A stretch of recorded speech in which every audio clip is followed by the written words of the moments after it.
Hey, what's up, Roxstars? It's Rox with a little bit of talk about what's at the top of the blog. So let's get to it.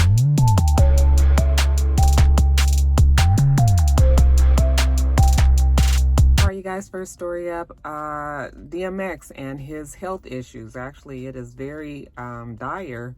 He has been in ICU and under life support as he had a heart attack last week.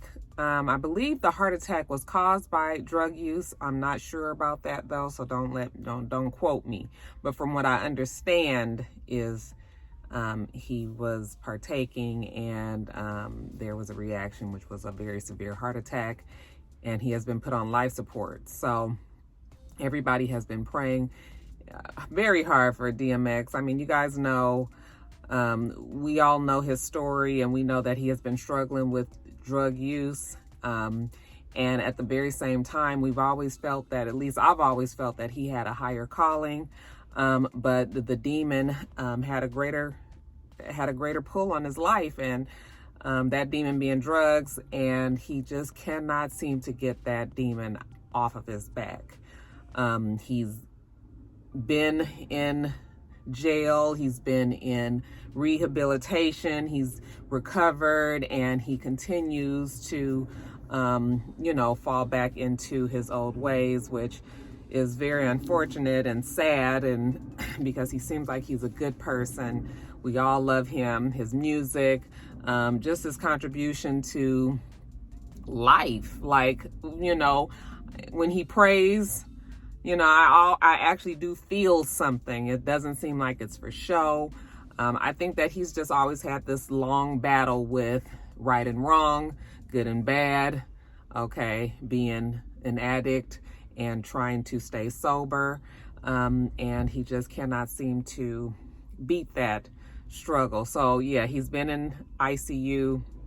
Actually, he's on life support. They're saying that is very little brain activity. I know they were supposed to be testing to see what exactly his brain activity level was at. I don't know what the results of that test was going to be, or what it was. I believe that happened yesterday, and today is Thursday. I'm doing this video even though it won't be up until Friday. But so yeah, you guys, very sad situation for DMX. All of New York, everybody all over really is pulling for him and hoping that he can make it. But when they're saying that it's very little brain activity, that is not usually the best prognosis. But we also can remember what happened with Lamar Odom, who I believe we all felt was going to die after he had his overdose. And look at him today. I just really hope that Brother Simmons, Earl Simmons, can make it out on the other side and have a story to tell. And maybe this is the very rock bottom that he would have needed to have hit, before he can really and seriously and truly begin to try to beat this habit. But nobody is saying that it's easy. It's obviously very difficult. I mean, we've seen people suffer for years and years and years and years. So yeah, our prayers are up for him. Celebrities have spoken out. Claudia Jordan was under fire because she actually posted "Rest in Paradise, DMX." And as far as we know, the family hasn't announced that he has passed. Nobody has announced that he has passed. Even though, like I said, it might be dire, that has not been put out yet. So, people were very mad at her and going off on her. I mean, it was a mistake. I mean, you never really know if maybe she had gotten an unofficial word from maybe somebody that was very close, that they're mostly saying that he is no longer with us. She's not going to say why she thought that. She just did apologize. There's really nothing else she can say, but I'm sorry. And she did. And people still gave her the, the blues over it, because people are emotional and don't want to hear that, DMX has passed. So, it's okay. People make mistakes. I'm going to hope that she made that mistake honestly and wasn't trying to be you know, any other way, which I don't think she was. We also had Funkmaster Flex go off on people, saying that, you know, everybody is putting up prayers and all this for DMX, but nobody was really there trying to help him beat this disease, this addiction. And, you know, I mean, yeah, maybe people weren't there. Maybe people were there. You don't necessarily know what people have tried to do to get DMX off of drugs. And bottom line is, we all know that when people are on drugs, they will themselves tell you, people who are recovering addicts who, you know, been sober, they will tell you that there's no length of anything that can be done until they have decided for themselves that they are going to stop doing this. Yeah, you definitely need a support group, I'm sure, but ultimately it's up to the person. So, you know, he's a grown man. We can't make grown people do anything that they don't want to do, you know? So, yes, it is, like I said, it's an emotional thing. You know, everybody kind of wants to point fingers and says, who's at fault for this? And really, nobody is really truly at fault. It is Earl Simmons' responsibility to take care of his own body, his own health. And as much as people hate to see him go through that, you know, at the end of the day, there's nothing really anybody else can do. So, like I said, I know Funkmaster Flex is upset just like everybody else is, but pointing the finger at this moment doesn't help anything, okay? Really, he just needs our prayers, and hopefully he can come out on the other side, like I said. Keep your head up, prayers up for DMX. Hopefully he will recover soon.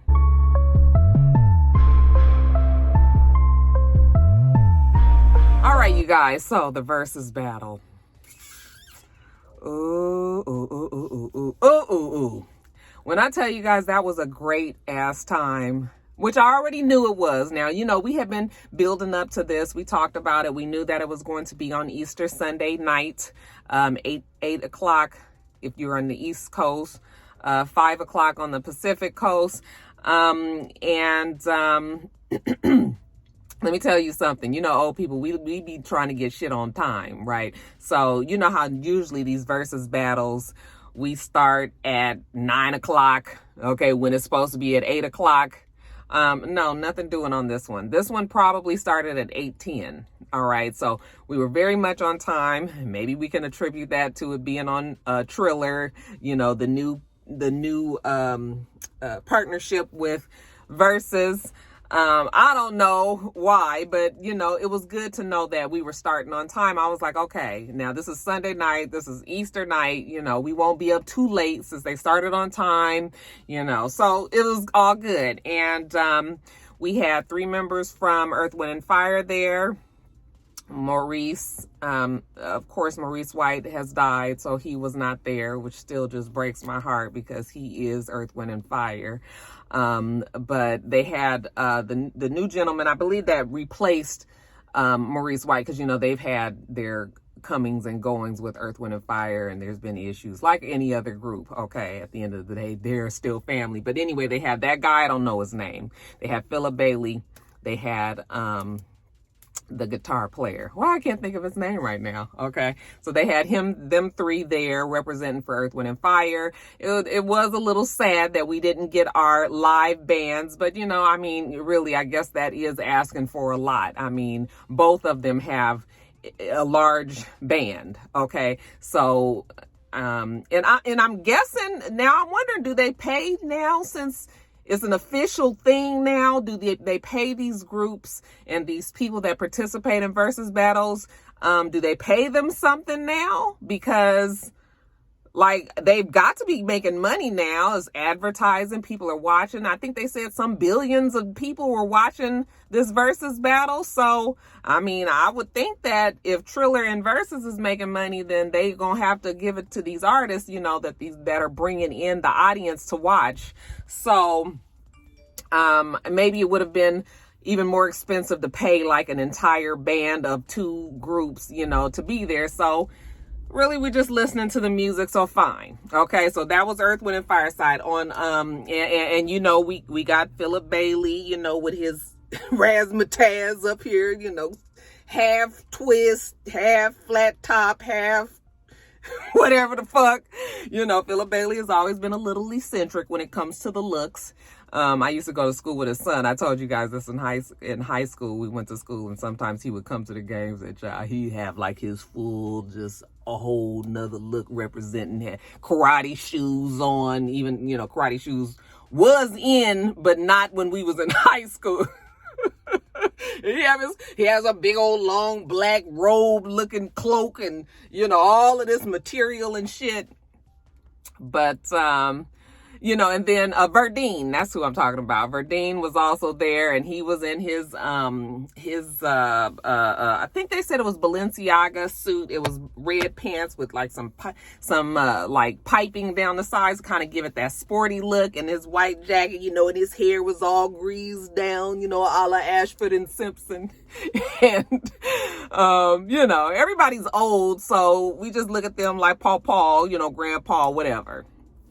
And then the other guy who took Maurice White's place, I think he's a little bit younger than the rest of them. So, you know, he just kind of has that deacon look, you know, somebody that's at the door at the church and got some butterscotch candies in his pocket. Then, you guys, on the Isley brothers side, there were two gentlemen sitting on the couch. Now, of course, I recognized Ronnie Isley immediately, okay, because he always has he still has that same look. Okay, and I was looking at the jacquard print of their suits and of his suit, and I was just like, okay, that looks like Dolce & Gabbana. I believe that's what they were wearing. But there was another person that was up there, which I would have just assumed would have been not Ronnie Isley, you guys, Ernie Isley, the guitar player from the Isley brothers. He was sitting there, very easily recognizable in his glasses and his look. He always looks the same. But the other person that was up there, of course, I would have thought was Ronald Isley, but he didn't look like Ronald Isley. He had this very nice white beard. He had on this huge ass fucking chinchilla fur. And you guys know, I was just like, James, are you watching this? Bitch! Oh my God. You guys know I love me a fur. Child loves me a fur. Don't own one. But I just love the look of fur. It just gives me rich and just gives me all that. I know PETA people don't give me no problems. But so he's sitting there the whole time, and when you're looking at the comments, everybody's like, well, where's Ronald Isley? Like, well, you know, because we thinking it's so many Isleys that we thinking that this is one of the group, you know, members that's up there, and that Ronald Isley didn't show, but it turns out that was Ronald Isley, okay, fully sugar daddied out. I was just like, okay, Ronnie. Y'all know Ronnie got to keep up with his young woman. You know, he has that young wife. I mean, she's probably in her late 30s now, but I know that they've been married for a while now. They had my husband and I went to go see the Isley brothers in person a few years ago, and the little boy was around 6 or 7 years old. Okay. And so I'm assuming he's probably around, well, I think he said during the versus battle that he had a 12-year-old. Okay. Oh, and did I say that Ronald Isley was 79?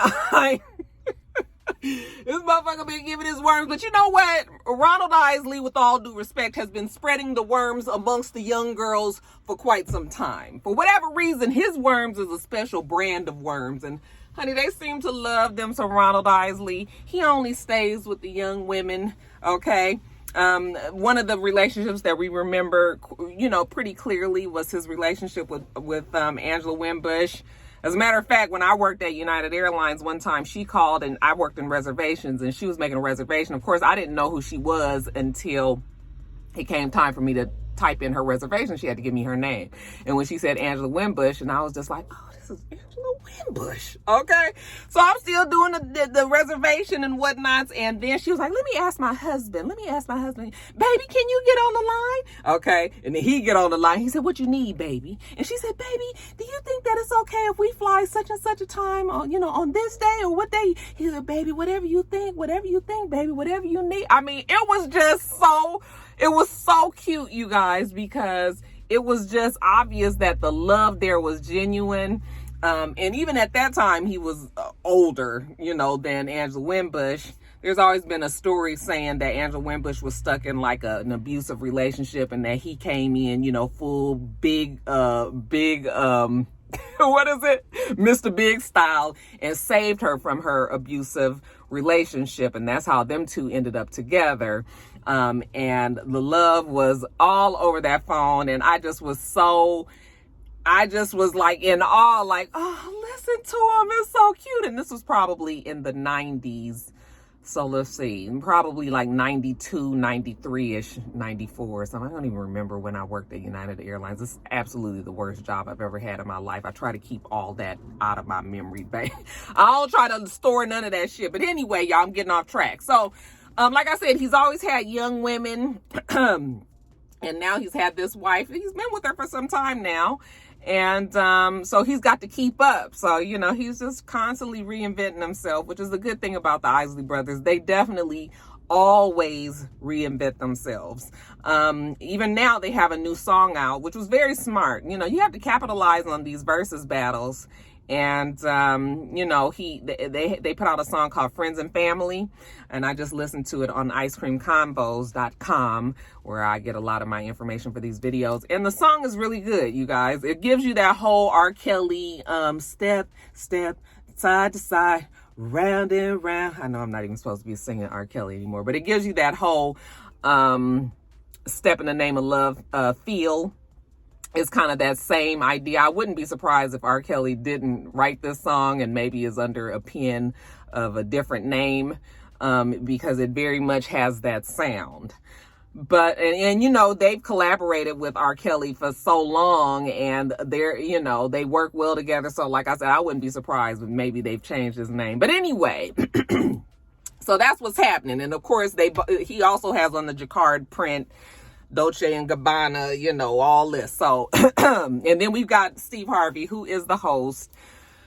And, you know, I mean, Steve Harvey, God bless his soul, child. He was excited. He had to, you know, put on his purple. He said he had to wear something Easterish. So he had on this lavender suit. I'm sure his wife dressed him because he changed up his whole look when he got with her. So, you know, for the better. Because all them pimp suits and long-ass jackets coming all the way down to the knees was not it. And you can get those at the Men's Warehouse now. You guys can get them 3 suits for $99. But anyway, he looked good. And you can tell he was excited. He's always said that Earth, Wind, and Fire is his favorite band, so we do have that in common.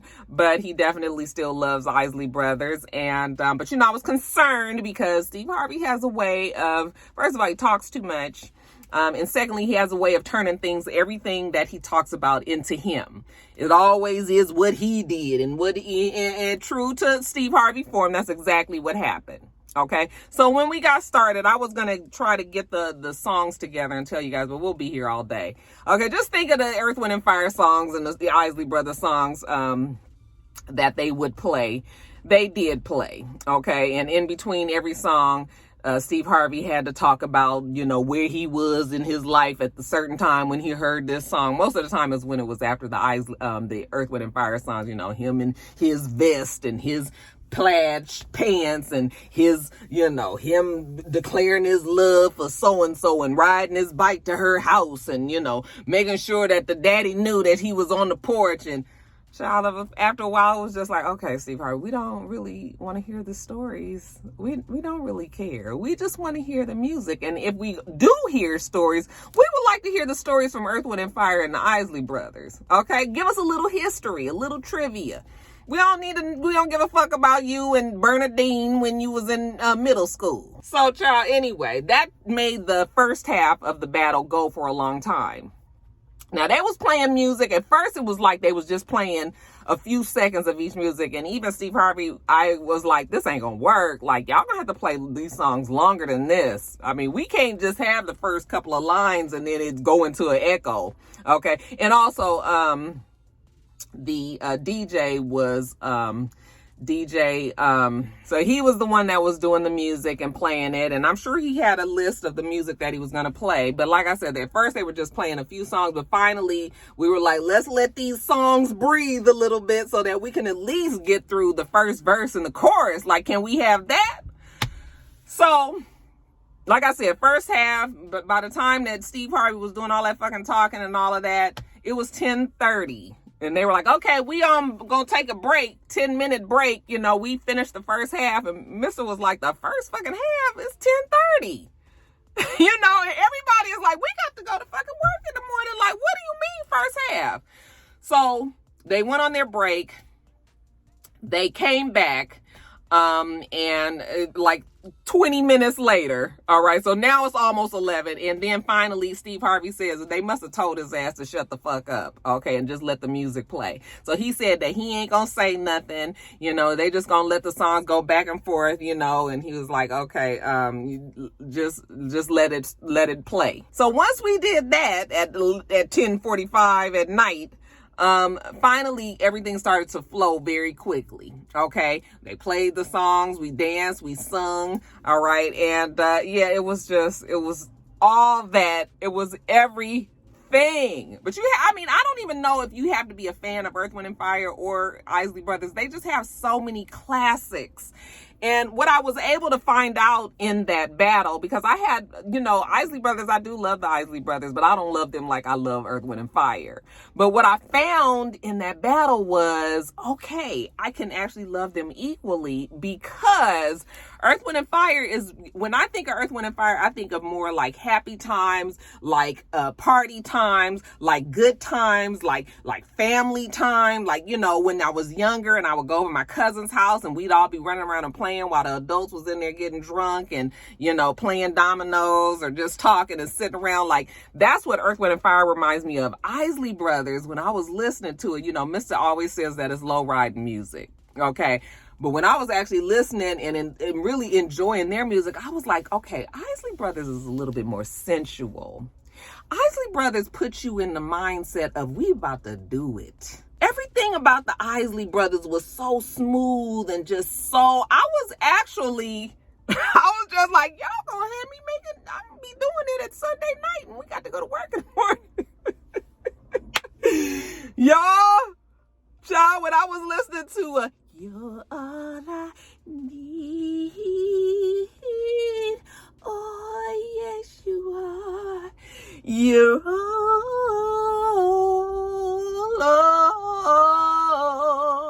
you're all I need,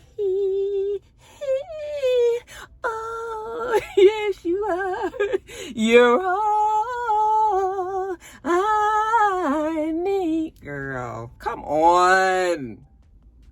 Oh, I love you.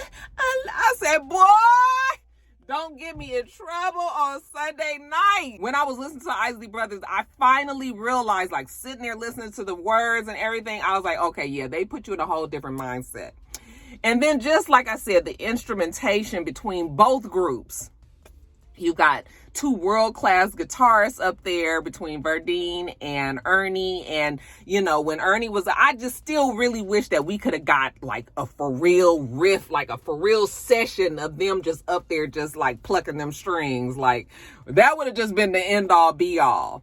You know, they did play a little bit. It still didn't give you, when you see the Isley Brothers live and you see Ernie up there doing what he does, child, is nothing short of amazing. Nothing short of amazing. You know, I saw people in the comments talking about Jimi Hendrix and how he had started with the Isley Brothers and all of that. I mean, on that level. Okay. So, it was really, really, really good. At one point, finally, Steve Harvey did have to, you know, because he was still probably attitudinal that they had told him to shut the fuck up. So he was like, you know what, we old and old people like to talk. You know, y'all young people don't, you know, he always got to go off on young people. He always got to talk about hip hop, you know, and how music today, look, people don't want to hear that shit. All right, just like we love music of the past, there is some great music today too. So don't do that. Okay, don't do that. So he was already kind of turning people off. But anyway, here you go with his attitude going off on people, talking about he old and honey. Ronnie Isley was like, you old, I'm not old. Okay. And he was like, don't be putting that on me with my young ass 38-year-old wife over there. No, I'm sorry, I'm not old. I love to be around the young people. Y'all can have that old shit, you know. So he cut all that old talk there.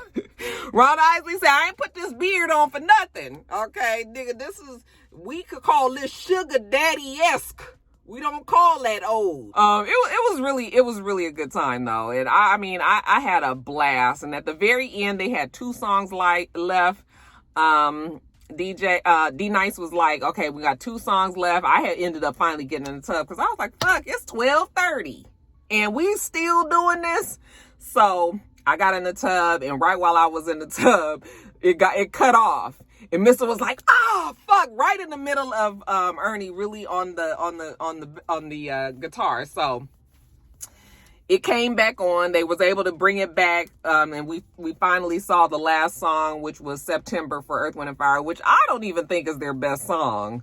But it definitely is their most known song because the white people had adopted it in and always want to play it at their weddings and shit, you know. So that is their probably most popular, but definitely not their best song. Definitely.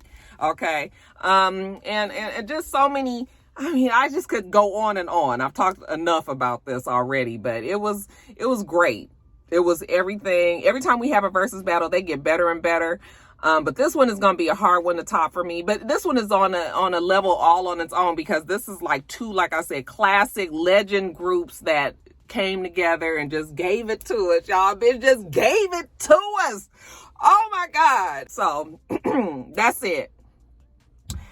I guess I could have did a separate video on just that on its own, but I didn't have time to be doing that during this week. Child work is still kicking my ass. As a matter of fact, let me continue talking so I can get on back to work. But yeah, you guys let me know what you thought about the versus battle. Did you feel like I felt? Because honey, that was a stone cold groove.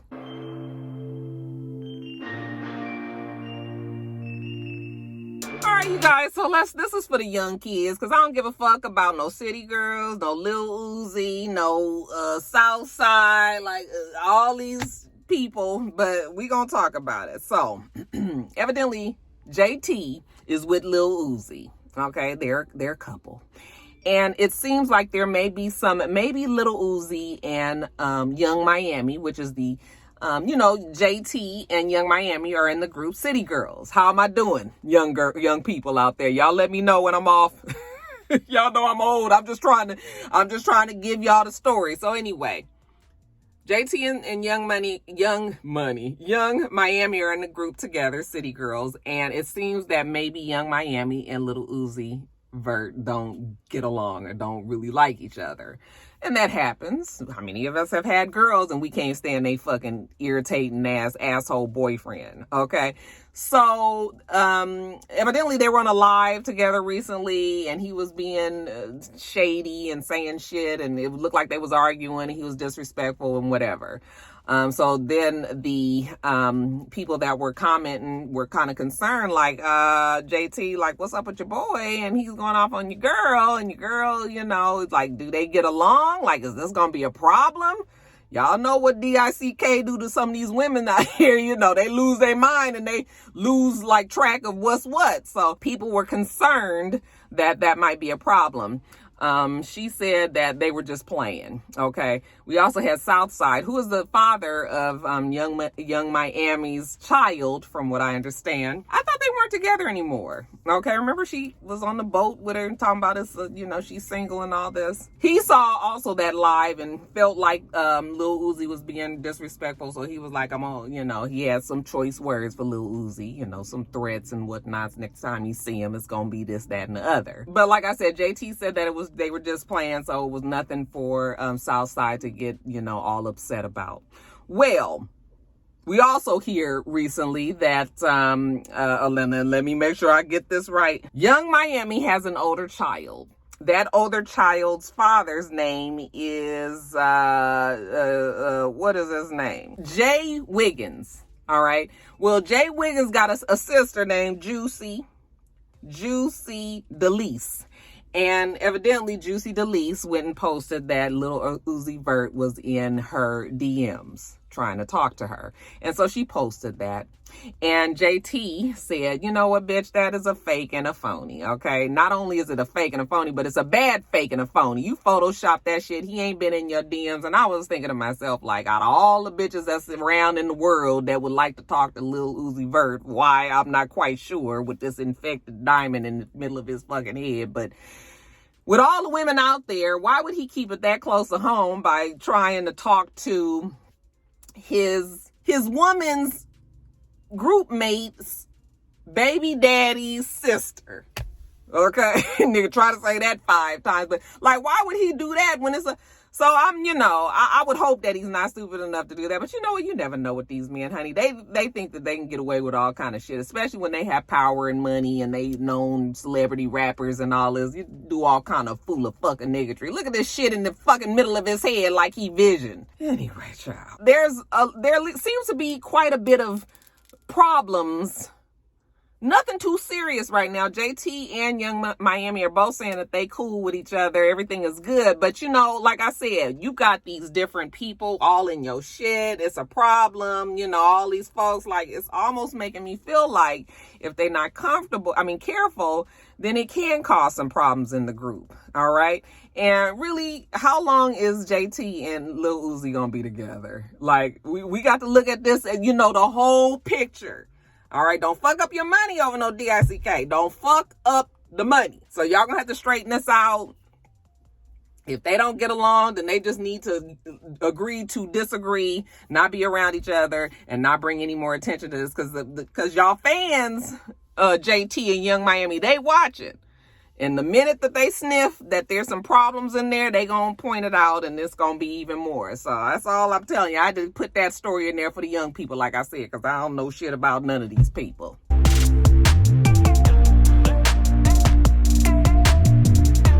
you guys tell me that Kodak Black is in jail? I wasn't able to find the article or, you know, said why he would be in jail. I didn't see that. Okay, that doesn't mean that he's not. It's just that I couldn't find the article. But whatever. We do know that Kodak Black and his team, they were at the Baja Beach Club in Tallahassee. They had just had an appearance there and they left, and they were followed by some cars. The cars tried to box them in, couldn't really do that. Evidently, Kodak Black and his team pulled into a parking lot of a McDonald's, and the people got out of that car, or those cars that was trying to box him in, that followed him from the club, and they opened fired on the vehicle. All right. And Kodak Black was not hit, but one of his security was hurt. Shot in the leg. They said it was actually a critical injury, so could have hit a major vein or something.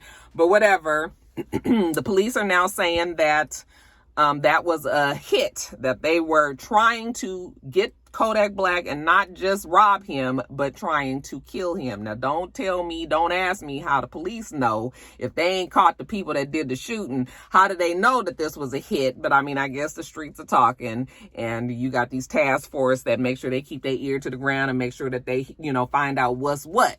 So they saying that, yeah, they was out there trying to get to Kodak Black and actually killed a young man. Okay. And we know Kodak Black just got out of jail. You know, YSAP gave him the pardon or the excuse him from jail or whatever it was that he did. Whatever it is, he out. Okay. And got a target on his back. So he better be careful, you guys. Now, recently, him and Southside had some words, and they've had words over the time, because evidently Kodak Black, now again, this is the young people, y'all tell me if I'm right or wrong, but from what I understand, Mr. Black and Miss Miami at one time was a couple. I think before he went into jail, they were a couple. While he was in jail, well, obviously they weren't together any longer. She ended up hooking up with Southside. She ended up having her baby. And I guess Kodak has said some shady shit, some downright wrong shit, which he can do pretty often. We've heard him say all kind of slick and just talking out of his ass. So he said what he said. Southside didn't like it. So there's been some beef between him and Kodak Black for some time.